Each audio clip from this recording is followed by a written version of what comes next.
الشيطان الرجيم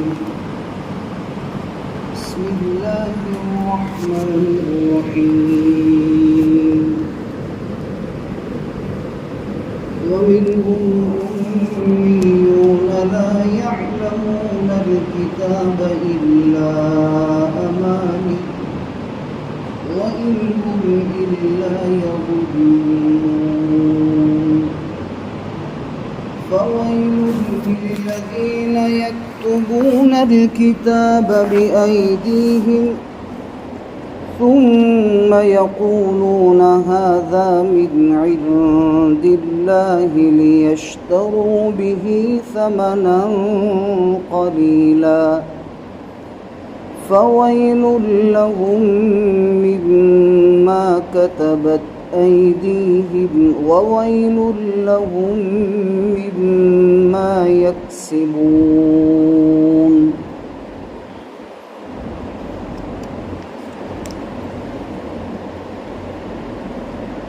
اور یہود اور نصارہ میں سے اکثر ان پڑھ لوگ ہیں، وہ اللہ کی کتاب توریت کو اور انجیل کو جانتے نہیں ہیں مگر آرزوئے، اور نہیں ہے وہ لوگ مگر اٹکل اندازہ لگانے والے، لہذا بربادی ہے ایسے لوگوں کے لیے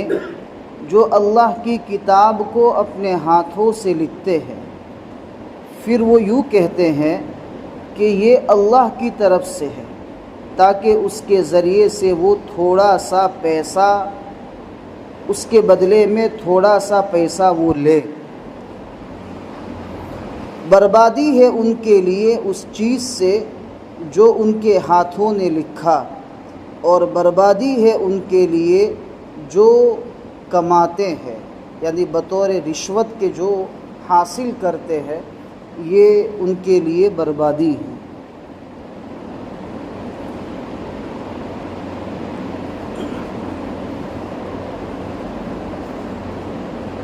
کسی بھی مذہب میں، چاہے مذہب اسلام ہو یا دوسرے مذاہب ہوں، اس میں اس مذہب کے جاننے والے لوگ بہت کم ہوتے ہیں، اکثر عوام ہوتی ہے۔ جیسے امت محمدیہ میں جو مسلمان طبقہ ہے، اس مسلمان طبقے میں سے علماء کی تعداد عوام کے مقابلے میں بہت کم ہے، عوام زیادہ ہوتی ہے۔ اسی طریقے سے دنیا کے اندر چلنے والے جتنے بھی مذاہب اور دھرم ہیں، اس دھرم کے جاننے والے لوگ کم ہوں گے۔ معلوم یہ ہوا کہ اکثر عوام ہوگی۔ اس آیت میں تذکرہ ہے عوام کا، عوام یہود کا اور عوام نصارہ کا۔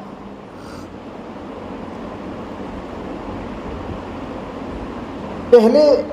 زمانے میں نبی کریم صلی اللہ علیہ وسلم سے پہلے جو انبیاء دنیا میں تشریف لائے اور ان کی شریعتوں پر لوگوں نے عمل کیا، اس میں جو فاصلہ ہوتا گیا نبی کے زمانے سے، دین کے اندر بگاڑ آتا گیا۔ پہلے زمانے کے لوگوں میں دین میں آنے والا جو بگاڑ تھا، اس کی صحیح طور پر اصلاح نہیں ہوئی۔ اس امت میں دین کے اندر بگاڑ آتا گیا اور اللہ تعالیٰ ایسے افراد پیدا کرتا گیا جس کی وجہ سے انہوں نے دین کے بگاڑ کو ختم کر کے اس کو ٹھیک ٹھاک کیا۔ یہ صرف اور صرف اس امت کی خصوصیت ہے۔ اسی لیے حدیث پاک میں آتا ہے کہ اللہ تعالی ہر 100 سال میں ایک مجدد پیدا کرے گا، ہر 100 سال میں ایک مجدد پیدا کرے گا۔ جو غلط چیزیں دین کے اندر شامل ہو گئی ہیں وہ دین کی صحیح رہبری میں اس کو ختم کرے گا۔ جیسے یہ 15ویں صدی چل رہی ہے ہجری، تو 14ویں صدی کے مجدد حکیم الامت مجدد الملت حضرت مولانا اشرف علی صاحب تھانوی نور اللہ مرقدہ۔ حضرت نے 1000 سے زائد کتابیں لکھی، حدیث میں بھی کتابیں لکھی اور تفسیر میں بھی کتاب لکھی، بیان القرآن، بہت زبردست تفسیر۔ اس کو سمجھنے کے لیے اچھے اچھے علماء کے بھی لالے پڑ جاتے ہیں۔ اور اس کے علاوہ گھریلو مسائل کو لے کر، عبادات کے مسائل کو لے کر اردو میں آسان میں بہشت زیور اور بہشت ثمر لکھی، اور عوام میں جو چیزیں غلط طریقے سے پھیلی ہوئی تھی اس کے اوپر ایک کتاب لکھی جس کا نام ہے اغلاط العوام۔ ایسی کتنی کتابیں لکھی اور امت کو صحیح دین پہنچایا، اور دین کے اندر جو چیزیں غلط طریقے سے داخل ہو گئی، غلط چیزیں دین میں داخل ہو گئی تھی اور لوگ اور مسلمان اس کو دین سمجھ رہے تھے، حضرت نے اس کو اپنی کتاب میں دلیل کے ساتھ ثابت کیا کہ یہ چیز دین ہے اور یہ چیز دین کے خلاف ہے۔ 9ویں صدی میں علامہ جلال الدین سیوطی رحمۃ اللہ علیہ مجدد تھے۔ 1 صدی میں حضرت عمر ابن عبدالعزیز رحمۃ اللہ علیہ مجدد تھے۔ 5ویں صدی میں امام غزالی رحمۃ اللہ علیہ مجدد تھے۔ 2 صدی میں امام احمد ابن حنبل رحمۃ اللہ علیہ مجدد تھے۔ اللہ تعالیٰ ہر 100 سال پر ایک مجدد کو پیدا کرتا ہے، اور وہ مجدد دین کے اندر جو بگاڑ ہوتا ہے اس کو دلائل کی روشنی میں اس کو ختم کرتا ہے۔ اب آپ 1 صدی، جس 1 صدی کے 10 سال میں نبی کریم صلی اللہ علیہ وسلم زندہ رہے، پھر اس کے بعد 2.5 سال تک حضرت ابوبکر صدیق رضی اللہ تعالیٰ عنہ نے خلافت کی، پھر 12 سال حضرت عمر ابن خطاب رضی اللہ تعالیٰ عنہ نے خلافت کی،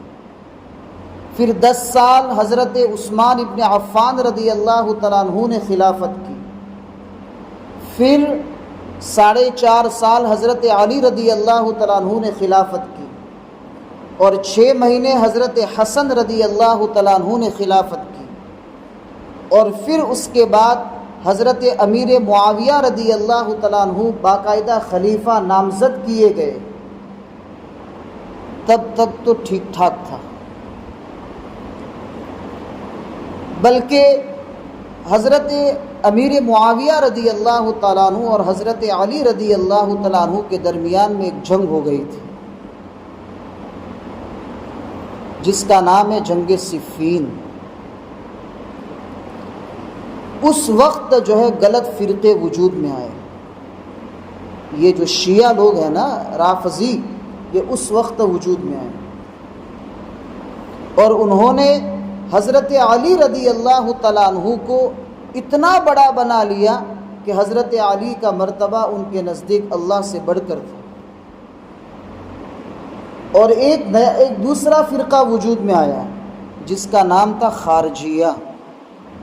اور اس کو کہتے ہیں رافضیہ۔ یہ 2 فرقے وجود میں آئے۔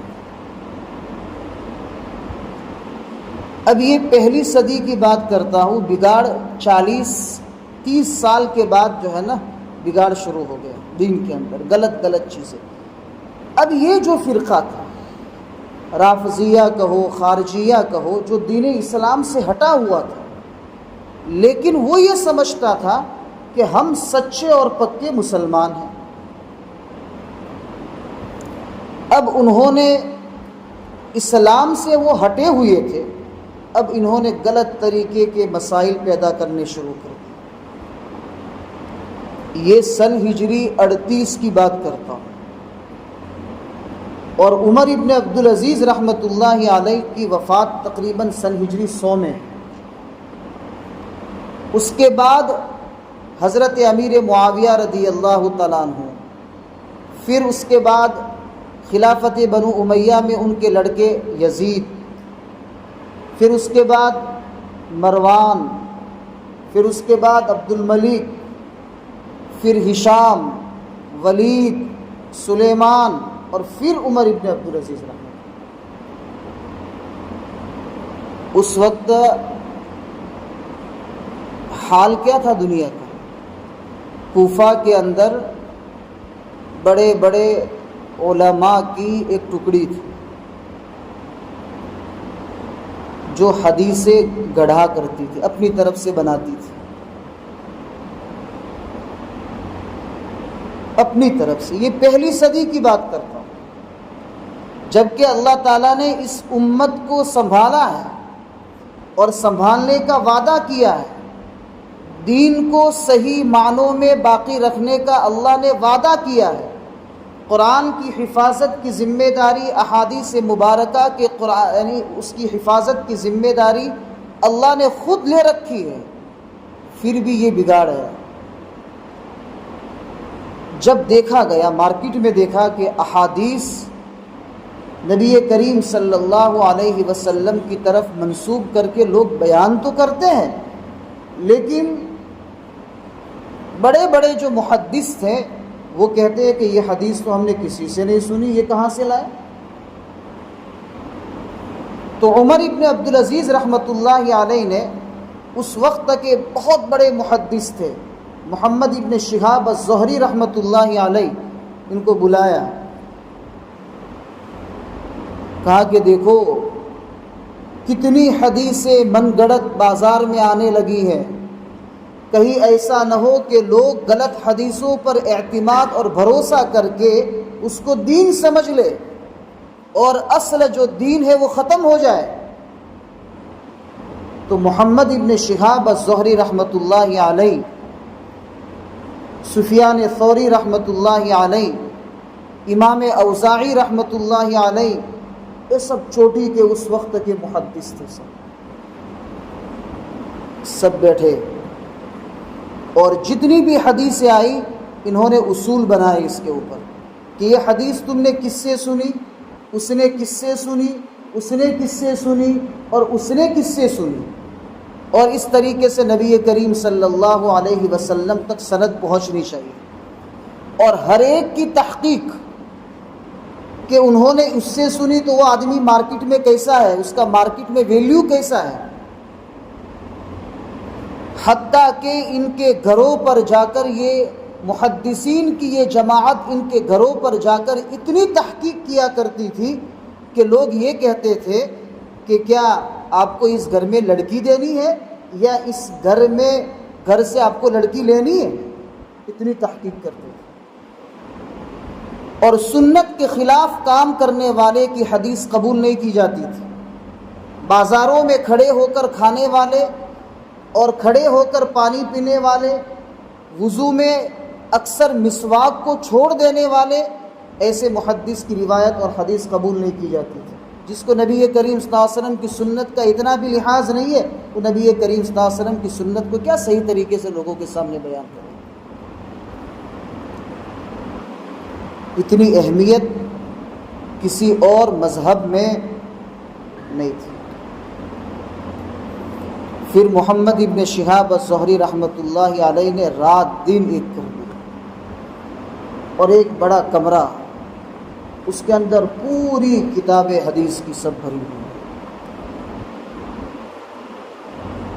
اور جب بھی دیکھو کتابوں کے پیچھے اور تحقیق کرتے تھے کہ یہ حدیث کس یعنی یہ بیان کر رہا ہے تو یہ کس سے بیان کر رہا ہے، اس کا بایو ڈیٹا کیا ہے، یہ مارکیٹ میں کیسا آدمی ہے، یہ حدیث ہے کہ نہیں ہے، دوسرے تابعین وغیرہ سے یہ حدیث آپ صلی اللہ علیہ وسلم سے ثابت ہے کہ نہیں ہے۔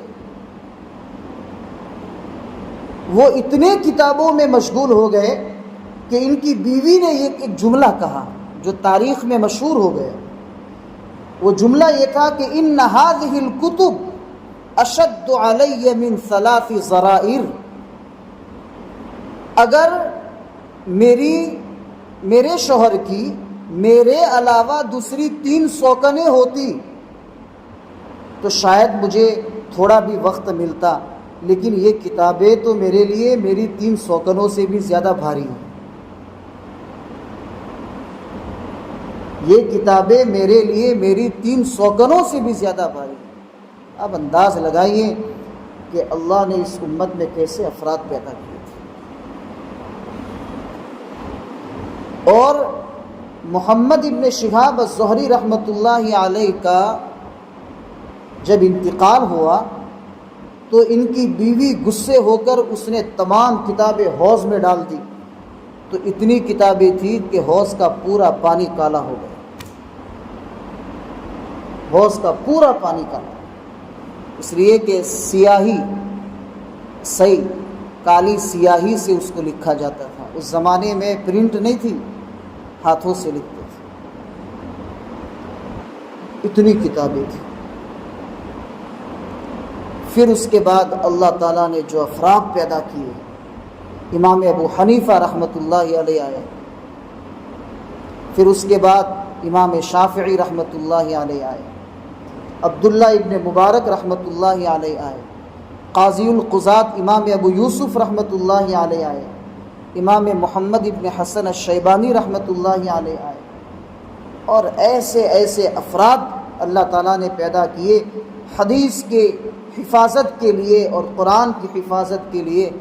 کہ پھر ایسے اصول اور ایسے قواعد انہوں نے بیان کر دیے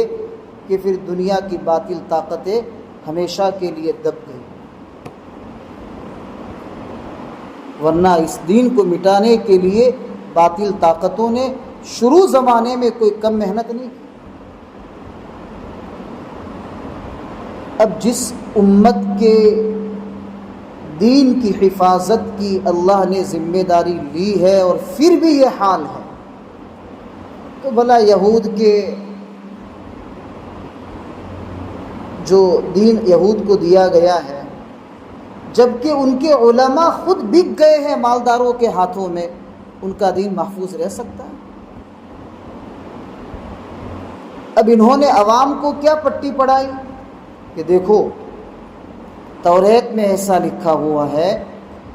کہ ہم لوگ جو یہودیت کے مذہب پر ہے وہ کبھی بھی ختم نہیں ہوگا، وہ قیامت تک رہے گا، اس لیے دنیا میں اس کے بعد کوئی بھی مذہب آوے ہمیں یہودیت کو نہیں چھوڑنا ہے۔ اور دوسری پٹی یہ پڑھائی کہ دیکھو اللہ تعالیٰ نے ہمارے باپ داداؤں میں انبیاء پیدا کیے ہیں، اس لیے انبیاء جس طریقے سے معصوم ہوتے ہیں اس طریقے سے ان کی اولاد بھی معصوم تو نہیں، لیکن ان کی وجہ سے ان کی اولاد جنت میں چلی جائے گی، اس لیے ہمیں تو جہنم میں جانا ہے ہی نہیں۔ اور پھر کیا کہا کہ اگر جہنم میں جانا پڑا تو اتنے دن جتنے دن ہمارے آباء و اجداد یعنی باپ داداؤں نے بچڑے کی اور گائے کی پوجا کی ہے اتنے دن، پھر ہمارے جو بڑے ہیں وہ ہم کو جہنم سے نکال کر جنت میں داخل کر دیں گے۔ اب آپ انداز لگائیے، سوچئے کہ جس قوم کو یہ عقیدہ بنا کر پلا دیا گیا ہو، کیا اس کو گناہ کرنے میں کوئی اللہ کا خوف ہوگا؟ جس کو یہ بات عقیدہ بنا کر پلا دی گئی ہو اور اس کے دل میں ٹھسا دی گئی ہو، تو کیا اس کے لیے اللہ کے خلاف کوئی بھی بات بولنا اور کوئی بھی اللہ کے حکم کو توڑنا ان کے لیے مشکل ہوگا؟ کبھی نہیں، آسان ہے۔ اور نصارہ نے کیا سمجھ لیا؟ نصارہ نے یہ سمجھا کہ ہمارے جو نبی ہے حضرت عیسیٰ علیہ السلام وہ اللہ کے بیٹے ہیں، وہ اللہ کے بیٹے ہیں، اور ان کو سولی دی گئی ہے، اور ان کو سولی اس لیے دی گئی ہے کہ ان کے ماننے والے جتنے بھی لوگ دنیا میں ہیں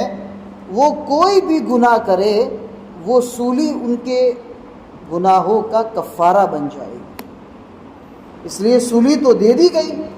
اس لیے ہم جو بھی گناہ کریں گے وہ کیا بن جائے گا؟ کفارہ بن جائے گا، ہمارے لیے گناہ کے اوپر کوئی پکڑ نہیں۔ اب یہ عیسائی، یہ یہودی، ان سے آپ کیا امید رکھیں؟ یہ سب ان پڑھ ہے، وَمِنْهُمْ أُمِّيُّونَ، یہ ان پڑھ ہے سب، لا يعلمون الکتاب، اللہ کی کتاب کو نہیں جانتے، الا امانی، مگر امیدیں لگائے بیٹھے ہیں سب، وَإِنْهُمْ إِلَّا يَظُنُّونَ، اور یہ لوگ اٹکل اور اندازہ کر کے یہ بیٹھے ہیں کہ کچھ نہیں ہوگا۔ اللہ تعالیٰ قرآن میں فرماتے ہیں ان کے ہاتھوں نے جو کتابیں لکھی ہیں اور ان کتابوں میں جو تبدیلیاں کی ہیں اور تبدیلی کر کے لوگوں کے پاس سے جو رشوت لی ہے ان کو ڈبل عذاب ہوگا۔ ایک تو اللہ کی کتاب میں تبدیلی کرنے پر عذاب، اور دوسرا مالداروں سے رشوت لینے پر عذاب۔ فَوَيْلٌ لَهُمْ مِمَّا كَتَبَتْ أَيْدِيهِمْ وَوَيْلٌ لَهُمْ مِمَّا يَكْسِبُونَ، جو ان کے ہاتھوں نے لکھا اس پر بھی ان کے لیے بربادی، اور رشوت میں جو لیا اس کے اوپر بھی بربادی۔ اب جہنم میں داخل ہونے کے بارے میں کیا کہتے ہیں؟ دیکھو اللہ تعالیٰ کیا فرماتے ہیں، وَقَالُوا لَن تَمَسَّنَا النَّارُ إِلَّا أَيَّامًا مَّعْدُودَةً، وہ لوگ کہتے ہیں کہ جہنم کی آگ ہم کو بالکل نہیں چھوئے گی مگر چند دن، ایام معدودہ، چند دن، یعنی جتنے دن بچڑوں کی ہمارے باپ داداؤں نے پوجا کی ہے اتنے دن۔ اللہ تعالیٰ کیا فرماتے ہیں جب یہ ایسا کہتے ہیں تو اللہ تعالیٰ اس کا جواب کیا دیتے ہیں؟ دیکھو، قُلْ أَتَّخَذْتُمْ عِندَ اللَّهِ عَهْدًا فَلَن يُخْلِفَ اللَّهُ عَهْدَهُ أَمْ تَقُولُونَ عَلَى اللَّهِ مَا لَا تَعْلَمُونَ۔ اب یہ ایسا کہتے ہیں کہ ہمیں تو جہنم میں جانا ہی نہیں، اگر گئے تو چند دن۔ تو اللہ تعالیٰ فرماتے ہیں، اس کا جواب یہ دیتے ہیں اللہ تعالیٰ کہ محمد صلی اللہ علیہ وسلم ذرا ان کو پوچھو تو صحیح کہ ایسا کوئی اللہ تعالیٰ سے آپ کا کوئی قرار ہوا ہے؟ اتخذتم عند اللہ عہدا، کیا تم نے اللہ کے پاس ایسا کوئی قرار نامہ کوئی طے کروایا ہے کہ اللہ تعالیٰ اس قرار کی کوئی مخالفت نہ کرے؟ یا پھر تم ام تقولون علی اللہ ما لا تعلمون، یا تم پھر اللہ کے اوپر ایسی بات کہتے ہو کہ جس کو تمہیں خود کو پتہ نہیں۔ حقیقت یہی تھی کہ ان کو خود کو بھی معلوم نہیں تھا کہ حقیقت کیا ہے، ان کو تو علماء نے بتا دیا اور علماء پر اعتماد کر کے بیٹھ گئے اور اسی کو انہوں نے عقیدہ سمجھ لیا۔ اس لیے امت کے علماء اپنے عوام کے دین کے یا تو محافظ ہے یا پھر غدار۔ اگر علماء صحیح بات امت کو بتائیں گے امت صحیح راہ پر چلے، اور اگر غلط بات بتائیں گے تو امت غلط راستے پر چلے، کیونکہ عوام نے تو علماء پر بھروسہ اور اعتماد کیا ہے۔ اب علماء کی ذمہ داری ہے کہ ان کو صحیح دین کی باتیں بتائیں۔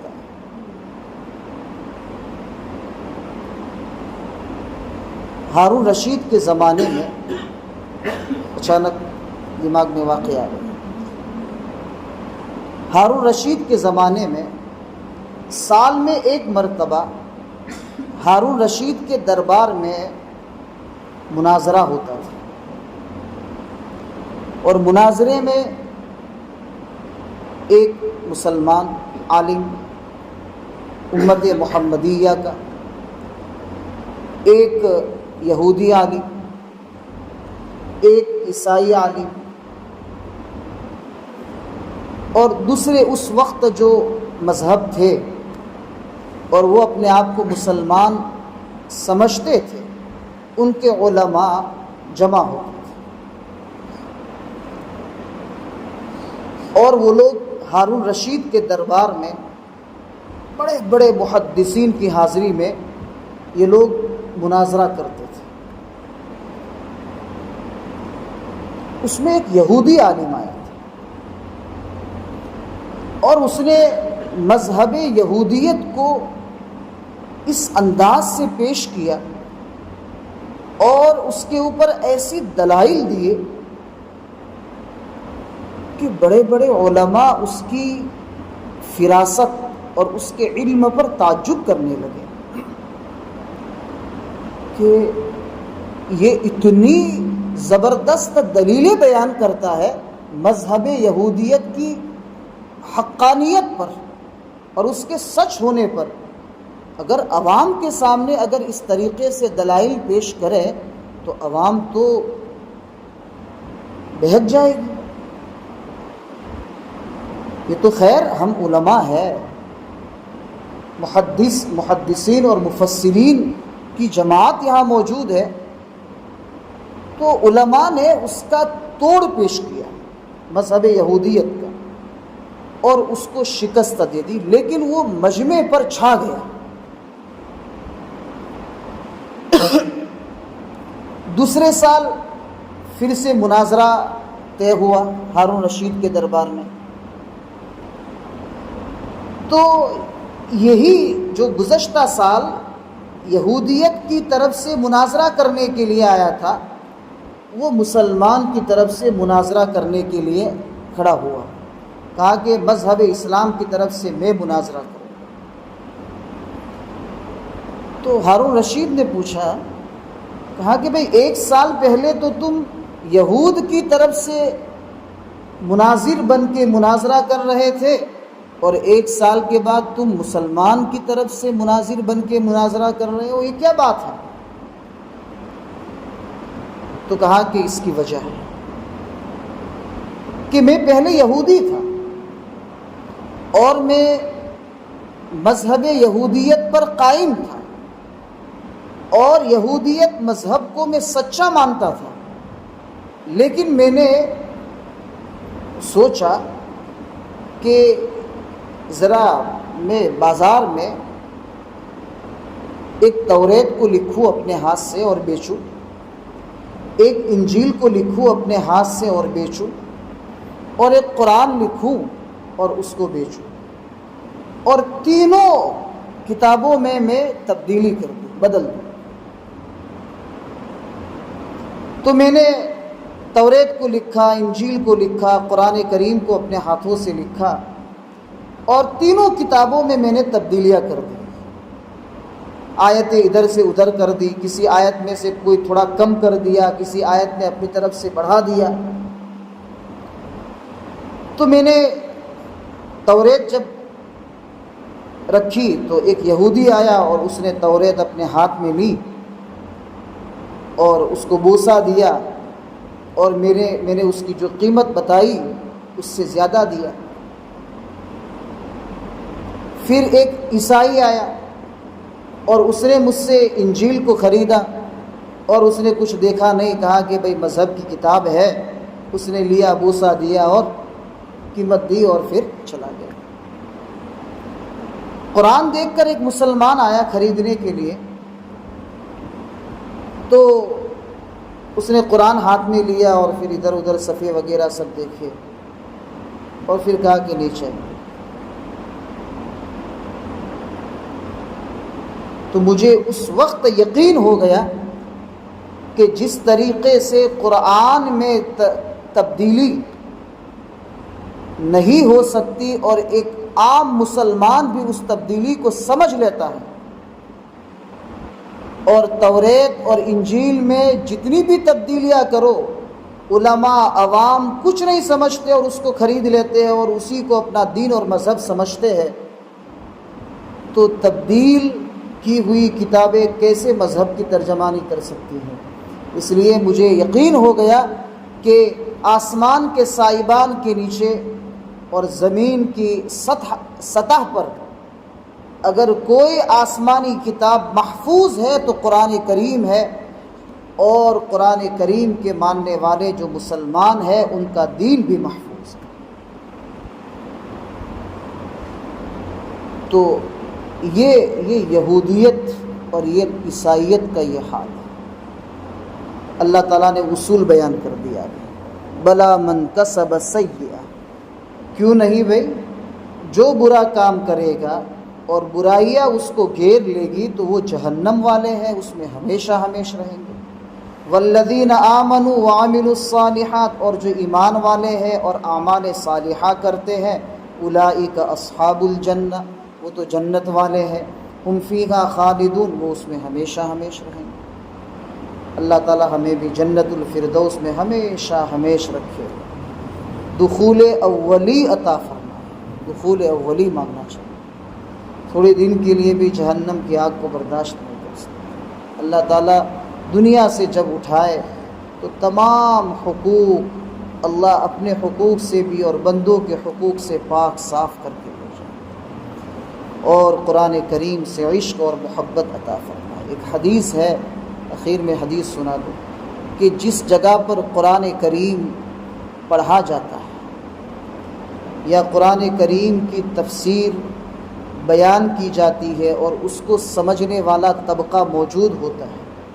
یہ روئے زمین پر اللہ کے نزدیک سب سے محبوب اور سب سے بہترین طبقہ. اللہ کے نزدیک روئے زمین پر سب سے محبوب طبقہ یہ ہے، وہ جماعت ہے جو قرآن سے جڑی ہوئی ہے، یا تو تلاوت کے اعتبار سے یا سننے کے اعتبار سے یا اس کو سیکھنے سکھانے کے اعتبار سے. اللہ تعالی ہماری اس مجلس کو قبول فرمائے اور نجات کا ذریعہ بنائے، جنت میں داخل ہونے کا سبب بنائے، جہنم سے عذاب کا سبب بنائے، یعنی جہنم کے عذاب سے نجات کا سبب بنائے. اور اللہ تعالی ہم سب کے والدین کو دنیا اور آخرت میں بہتری عطا فرمائے. اور اللہ تعالی قرآن کریم سے عشق اور محبت عطا فرمائے. قرآن کریم سے ہمیں اور ہماری نسلوں کو اللہ تعالیٰ خوب فائدہ پہنچائے. نبی کریم صلی اللہ علیہ وسلم پر درود و رحمت نازل فرمائے. سبحان ربک رب العزت عما یصفون وسلام علی المرسلین والحمد للہ رب العالمین.